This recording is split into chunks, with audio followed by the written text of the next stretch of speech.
네, 인투TV 선택 4.15 21대 총선 특집 인천 지역별 판세 분석을 좀 하고 있습니다. 오늘 이번 시간은 동구 미추홀구입니다. 동구가 얼마 전 미추홀구로 좀 편입이 되면서 동구 미추홀구 선거구로 좀 돼 있는데요. 먼저 동구 미추홀구 갑 선거구로 가보겠습니다. 여기 지금 어떤 후보가 출마했나요? 동구 미추홀구 갑은 지금 3파전으로 지금 네. 후보가 잡혔어요. 더불어민주당에는 이제 허종식 후보가 나왔고요. 예. 허종식 후보는 이제 인천시 전 대변인 했었고 또 직전에는 이제 균형발전 정무부 시장을 역임했던 분이시죠. 네. 그리고 미래통합당에는 전희경 의원이 지금 나와 있습니다. 네. 그러니까 홍일표 의원이 이 전력공천돼서 이제 전희경 의원이 나온 건데 네. 여기서 이제 지금 이 미추홀갑의 현역 의원인 홍일표 의원의 의중이 아주 강하게 반영이 된 전략공천이라고 이제 알려져 있습니다. 네. 그리고 정의당에는 이제 문영미 후보가 나와 있는데요. 네. 이 문영미 후보는 미추홀구에서 구의원으로 3선을 하셨던 분입니다. 3파전인데 어제 홍일표 후보가 그러니까 불출마를 선언을 하면서 네. 전희경 의원이 전략공천이 된 것 같은데 이 지역의 변수는 동구가 붙게 되면서 이제 이게 변수로 좀 떠오르는 네, 것 네, 같은데 네, 네. 이 변수는 어떤 후보에게 유리할 것이라고 지금 좀 보고 계시나요? 이게 참 결과가 나오지 않은 상태에서 말하는 거는 뭐 어차피 네. 다 소설이긴 한데요. 일단 미추홀갑이랑 동구부터 얘기를 하면 미추홀갑은 원래부터가 이제 보수가 굉장히 그렇죠. 강세인 지역입니다. 동구도 마찬가지고요. 근데 이제 그 박근혜 정권의 탄핵 전국이 있었지 않습니까? 네. 그 탄핵 전국 때 이제 좀 분위기가 바뀌어서 민주당 쪽에 이제 진보 쪽 의원들이 좀 당선이 된 사례들이 있는데 그럼에도 불구하고 2016년 총선에는 홍일표 의원이 당선이 됐고요. 미추홀갑이. 그렇죠. 네. 그리고 동구 같은 경우가 좀 흥미로운데요.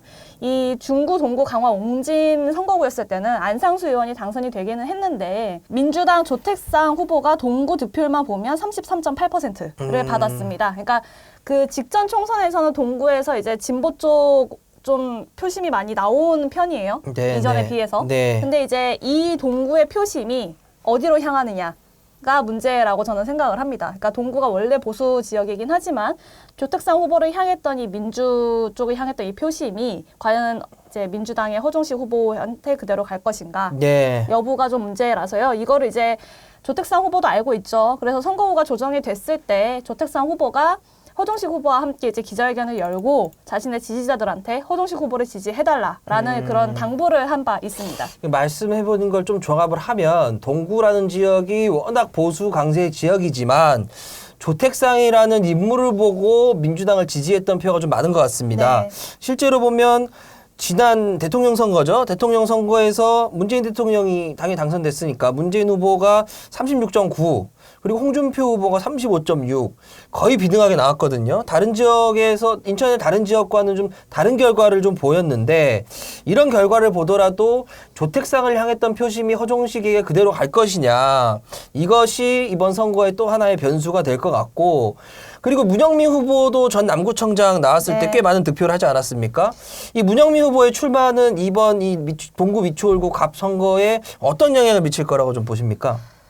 아마 허종식 후보한테 네. 상당히 좀 긴장감을 주는 존재가 아닐까라는 생각이 듭니다. 이 전희경 후보 같은 경우는 사실 지금 이 3자 구도에서는 유일한 보수 후보고요. 그리고 홍일표 의원이 전희경 후보를 굉장히 이제 서포트를 많이 해주고 있어요. 그러니까 지지를 해주고 있고 기자회견 나와서도 같이 얘기하고. 그러니까 홍심이 전희경에게 그렇죠. 향한다면 네, 홍심이 전희경에게 향한다면 사실 허종식 후보는 홍일표 후보와 지난 총선에서 붙었을 때 떨어졌거든요. 졌습니다. 네. 그러니까 이제 그 차이를 메꿀 수 있는 표심이 만약에 문영미 후보에게 간다면 그러면 이제 또 허종식 후보는 상당히 긴장할 수밖에 없는 상황이 되는 거죠. 그럼 어쩔 수 없이 지난 20대 총선 결과를 좀 봐야 될 것 같은데 지난 20대 총선에서는 어쨌든 홍일표 후보와 네네네네. 허정식 후보가 붙었다고 하셨으니 네. 어떤 득표율이 좀 나왔나요? 이때 홍 후보가 44.38% 홍일표 득표에서 후보가요? 네. 당선이 됐습니다. 예. 그리고 허종식 후보가 35.5%. 네. 그리고 이때 이제 국민의당 김충래 후보가 같이 있었는데요.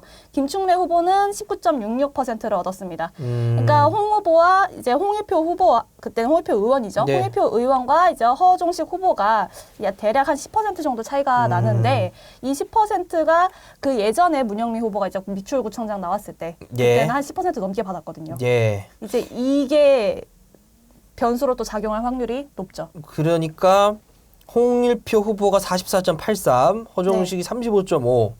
국민의당도 한 20%를 얻은 것 같은데 이 네. 국민의당 표는 지금 21대 총선에서 보수 진영으로 향할 확률이 높다라는 분석들이 있는 만큼 사실 보수 강세 지역이 맞는 것 같습니다. 네, 근데 네. 여기에 문영미 전 구의원이죠. 이제 이분이 출마를 하면서 제가 알기로는 지난 미추홀구청장, 남구청장 선거에 나올 때도 한 10여 프로 좀 득표를 하신 것 같은데 이 정도라면 헌정식 후보가 정말 긴장을 네. 좀 해야 될 것 네. 같고 그래서 요 3파전의 구도 좀 재밌을 것 같습니다. 미추홀을 여기가 좀 요즘 뜨겁습니다. 뜨겁죠. 네, 그러면 일단 먼저 이 미추홀을에 출마한 후보들 좀 말씀해 주시죠. 네, 미추홀은 지금 4파전이 기대가 되고 있습니다. 네. 그리고 더불어민주당에서는 일단 남영희 후보가 이제 출마를 했는데요. 이 남영희 후보는 이제 전 청와대 행정관을 역임했다라고 이제 대표 경력으로 그렇게 네. 홍보를 하고 있는 상황이고요. 그리고 미래통합당은 안상수 의원이 지금 출마를 했습니다. 네. 안상수 의원은 지난 총선에서는 중구동구 강화 옹진군의 네. 현역 의원이셨죠. 그리고 정의당에는 이제 정수영 후보가 나와 계십니다. 이전에 인천시의원을 하셨던 예. 분이시죠. 그리고 이제 여기가 정말 재밌는데요. 무소속으로 윤상현 미추홀구을 현역 의원이 나와 계십니다. 이게 그러니까 여기 좀 잠깐 여기도 공천 과정을 좀 설명을 드리면 윤상현 현역 의원이 혼자 유일하게 예비 후보로 당에 네. 그 유일하게 공천을 신청을 했음에도 불구하고 현역 의원 공천 배제 컷오프라고 하죠. 네. 컷오프를 하고 굳이 다른 지역에 있는 네, 안상수 네. 의원을 전략 공천한 그런 지역 아니겠습니까? 근데 이 윤상현 의원은 지난 선거에서도 무소속으로 좀 당선된 경험이 있는 것 네, 같아요. 네. 지난 선거에 때는 어땠습니까? 지난 선거는 2016년 총선이었죠. 20대 네. 총선이었는데 이때도 사실 윤상현 의원이 컷오프를 당했어요. 그렇죠. 그래서 이때 이제 당신 새누리당이었는데 새누리당에 김정심 후보가 나와 있었고요. 예. 국민의당에는 이제 안규호 후보, 그리고 정의당에는 김성진 후보, 그리고 무소속으로 윤상현 후보가 출마를 했었습니다. 네. 이때도 이제 4파전이었는데요. 네. 이때 무소속으로 출마한 윤 후보가 48.11%를 받아서 압도적이네요. 당선이 됐습니다. 예. 그리고 이제 김정심 후보가 10.62%, 네. 안규호 후보가 22.19%, 그리고 예. 김성진 후보가 19.08%를 득표했습니다. 그러면은 이렇게 봤을 때도 사실 민주당에게 녹록한 지역은 아닙니다. 예, 여기 남영희 보수 강세 후보한테. 지역입니다. 예. 예, 그런데 최근 여론조사 결과를 좀 봐야 될 것 같은데, 최근 여론조사는 여론조사 기관 아이소프트뱅크가 중부일보 의뢰를 실시한 지난 3월 15일부터 16일 동구 미추홀구을 지역 거주 만 18세 이상 남녀 500명을 대상으로 했던 설문이고요. 유선 25%, 무선 75% 자동응답 조사로 진행했습니다. 전체 응답률은 1.6%고 표본 오차는 95%의 신뢰 수준 플러스 마이너스 4%인데 이때 결과가 좀 어떻게 나왔습니까? 이때 이제 중부일보에서 했던 여론조사에서 이제 후보 가상 대결 네. 그리고 이제 이 지지율을 봤는데요. 남영희 후보가 30.5%, 예. 그리고 무소속 윤상현 의원이 29.8%, 예. 미래통합당 안상수 의원이 21.5%, 그리고 정의당 정수영 후보가 4.2%를 받았습니다. 그러면은 이제 남영희 후보가 0.7% 정도 앞서는 네, 거고 네, 네. 어쨌든 3파전 구도 속에 정수영 후보, 정의당의 변수가 네. 좀 존재하는 것 같은데 그러면 이 0.7%는 정말 언제든 뒤집힐 수 있는 이 정도 수치 언제든, 아니겠습니까? 언제든 뒤집힐 수 있는 상황이죠. 그리고 아까 말씀해 주신 상황을 보면 지난 20대 총선에서 정의당 후보가 19%를 득표를 했단 말이죠. 네. 민주당이 물론 출마하지 않았던 상황이지만 그러면은 정수영 후보가 4.2% 정도에도 그치지 않고 더 많은 네. 실제로 시의원도 받을 당선이 때 됐었던 분이기 가능성이 때문에 높죠. 예 그렇게 되면 남영희 후보에게 좋지는 않은 이런 상황인 것 같은데 지금 그러면 상황은 어떻게 보십니까?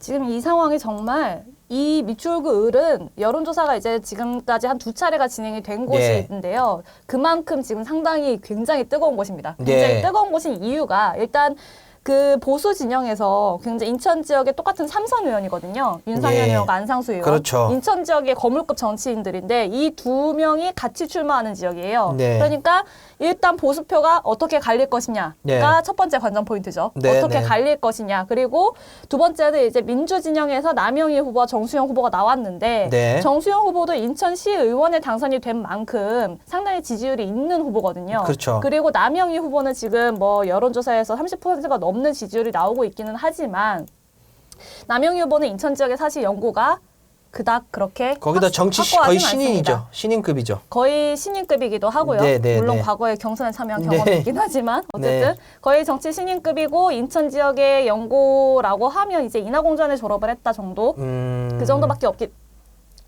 없기 때문에 사실 인천 지역에서는 조금 글쎄요, 제 생각에는 조금 불리할 수 있다라는 생각이 들어요. 그 보수 쪽의 현역 의원들 분들에 비해서. 근데 이제 보수 쪽의 표가 어떻게 갈리느냐에 따라서 남영희 후보가 상당히 유리해질 수 있는 상황이거든요. 그리고 정수영 후보 그 어떻게 갈리느냐에 따라서 이제 또 정수영 후보가 여기에서 굉장히 중요한 키포인트로 작용을 할 수 있겠다. 라는 게 이제 제 의견입니다. 그러면 동구 미추홀구 이 네. 지역은 갑을 모두 정의당에서 출마한 이 후보들이 일정 부분 역할을 한다고 하면 네. 민주당이 굉장히 어려워질 수 있고 네, 네. 이 동구 미추홀구 을은 그 안상수 의원과 윤상현 이 의원 간의 이 득표 싸움, 그러니까 네. 보수 지형의 득표 싸움. 제가 봤을 때는 보통 이런 경우에는 한쪽으로 쏠리더라고요. 그러니까 지난 선거에서도 새누리당의 김정신 후보가 나왔지만 네, 네, 결국에는 네, 네, 네. 될 사람 밀어주자 뭐 이런 분위기를 타면서 윤상현 의원이 40%가 넘는 득표를 하지 않았습니까? 네. 저는 그런 움직임도 충분히 있을 거라고 보기 때문에 이 지역도 끝까지 좀 관심을 놓지 않고 봐야 되는 선거구가 네, 아닐까 네. 좀 이렇게 생각을 해봅니다. 맞죠? 그렇죠. 네. 네. 선택 4.15 21대 총선 특집 인천 지역 판세 분석하고 있는데요. 이번에는 동구 미추홀구 지역 한번 살펴봤습니다. 감사합니다.